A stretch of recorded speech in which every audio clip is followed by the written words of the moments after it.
Hello అండి. అందరికీ నమస్కారం. నేను మీ సరోజినండి. ఇదైతే బుధవారం రోజు నేను చేసుకున్న వ్లాగ్ అండి. బుధవారం, గురువారం వ్లాగు ఒక దగ్గరే కలిపి మీకు ఒక వ్లాగ్ పెట్టానండి. ఈ వీడియో మీద మీరు ప్రెస్ చేస్తే ఆ వీడియో చూడొచ్చండి మీరు. నేను లింక్ ఇస్తాను. కంపల్సరీ చూడండి. ఇది నచ్చినట్టయితే లైక్ చేయండి. అమ్మవారు అన్నపూర్ణాదేవిని ఇంత సంతోషంగా పెట్టుకున్నానండి. ఎంత బాగా అలంకరించాలి అనుకున్నానో, నాకు వీలైనంత నేను అలంకరించానండి. మీకు నచ్చుతుందనే అనుకుంటున్నాను. అమ్మవారికి నచ్చి వరమిస్తే చాలండి మనకి. మనమంతా సుఖంగా ఉండటానికి. అన్నపూర్ణాదేవి అంటే నిజంగా అన్నపూర్ణాదేవియేనండి.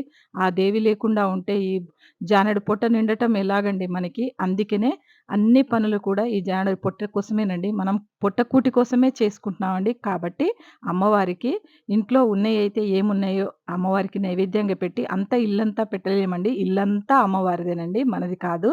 కానీ కాసిన్ని పెట్టి నేనైతే ఇలా పూజనైతే పూర్తి చేశానండి. కాస్త నా వాయిస్ ప్రాబ్లమ్‌గా ఉందండి ఈ వీడియోలో. మీకు నచ్చినట్టయితే లైక్ చేయండి, షేర్ చేయండి, కామెంట్ చేయండి.